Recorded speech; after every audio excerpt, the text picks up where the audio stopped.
김성학 씨가 검찰에 송치된 86년 2월 28일, 그 사이 작성된 수사기록은 2000여 장에 달했다. 진짜보다 더 진짜 같은 간첩이 되어 검찰에 넘겨진 것이다. 불법 구금된 기간만 무려 73일. 담당 검사도 믿을 수 없다는 반응이었다. 근데 이 사건은 이제 제가 검사한테 전한 이야기가 이 사람은 73일 동안을 불법 구금 상태에 있었는데 그때의 조사가 진행됐으니 그 조사들은 필시 이게 잘못된 조사일 겁니다. 할 때의 검사도 너무나 그런 일은 없어요. 너무나 기가 막히기 때문에 검사도 아주 이것을 진지하게 들었죠. 그러니까 김성학 씨는 결국 1심에서 무죄로 풀려났다. 국가보안법과 관련된 사건에선 이례적인 판결이었다. 간첩으로 구속된 사람이 1심에서 무죄 판결 받은 사건은 제 기억으로 있건 말고 이제 제가 변론을 했거나 뭐 판사를 로 판결을 했거나 간에 제가 알기로 그런 사건이 없어요. 감옥에서 풀려나왔지만 김성학 씨의 삶은 제자리로 돌아오지 않았다. 망가진 몸과 마음은 그 어디에서도 보상해주지 않았다. 그는 고문 사기극을 폭로하는 장문의 진술서와 함께 자신을 고문한 이근한과 경기 도경수사관을 고발했다. 그러나 검찰은 이근한과 수사관들을 기소유예로 처리했다. 김성학 씨는 87년 다시 이근한과 16명의 경관들에 대한 재정 신청을 제출했다. 그러나 법원은 결정을 차일피일 미루기만 했다.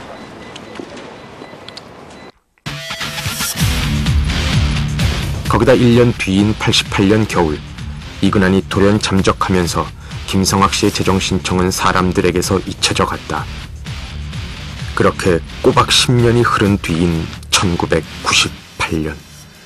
법원이 오늘 납북됐던 어부 김성학 씨가 자신을 고문했던 이근한 경감 등 경찰관 16명을 상대로 낸 재정 신청을 받아들였기 때문입니다.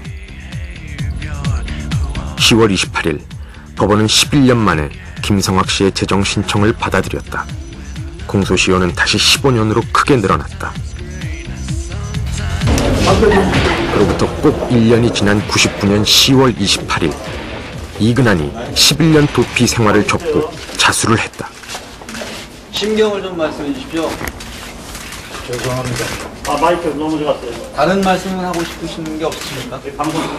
제 잘못은 그쪽 좀 보고 말씀하세요. 잠깐만요. 치르겠습니다. 가운데를 보고 말씀하세요. 지금 신경 썼으니까 다시 한번 말씀해 주세요. 가운데를 보고. 지금 몸 상태는 어때요? 좋지 않습니다. 성남지법 1호 법정. 김근태 사건 공소시효는 이미 끝난 뒤였고 결국 이근한을 이곳 법정에 세운 것은 바로 김성학 씨였다. 그러나 이근한은 공소시효가 끝난 김근태에 대해서만 고문 사실을 부분적으로 인정했을 뿐 김성학 씨에 대해선 끝까지 고문 사실을 부인했다.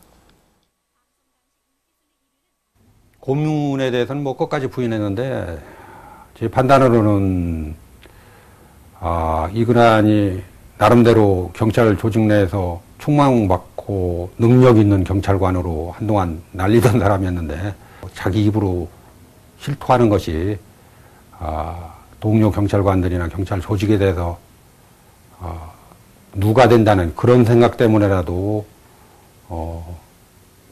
구체적으로 고문했다는 사실은 자백을 할 수 없지 않았나. 이근한은 재판 과정에서 끝까지 경찰 대공수사 조직을 비호했고 후배 경관들을 감쌌다. 예? 잠깐만 조금만 포즈 취해주세요. 우리 오늘 이걸로 촬영 끝입니다.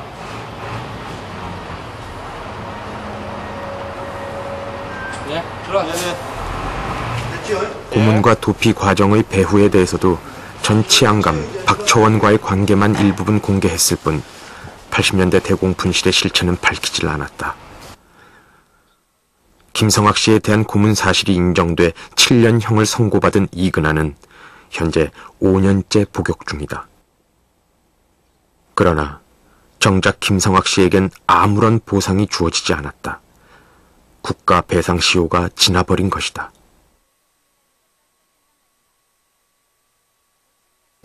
(87년도에) 재정 신청이 돼서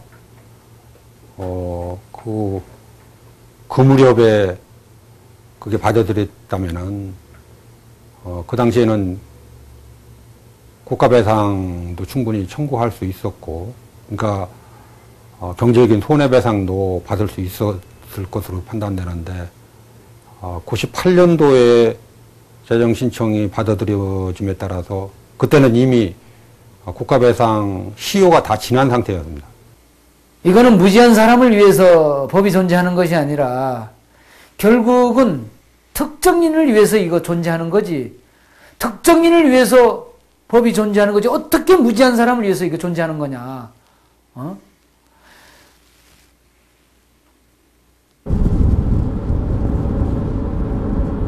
80년대 이근한 고문 피해자들 중엔 김성학 씨보다 더 기구한 사연을 가진 사람들도 있다.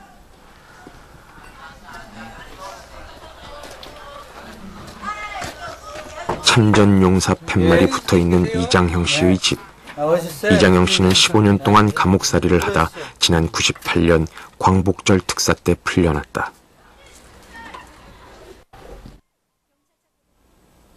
한국전쟁 때 해병대 장교로 참전해 목숨을 걸고 나라를 위해 싸웠고 73년 예편한 후엔 예비군 중대장으로 근무한 국가유공자 이장형 씨. 여기 그 6.25 동란 이후 인천 상륙작전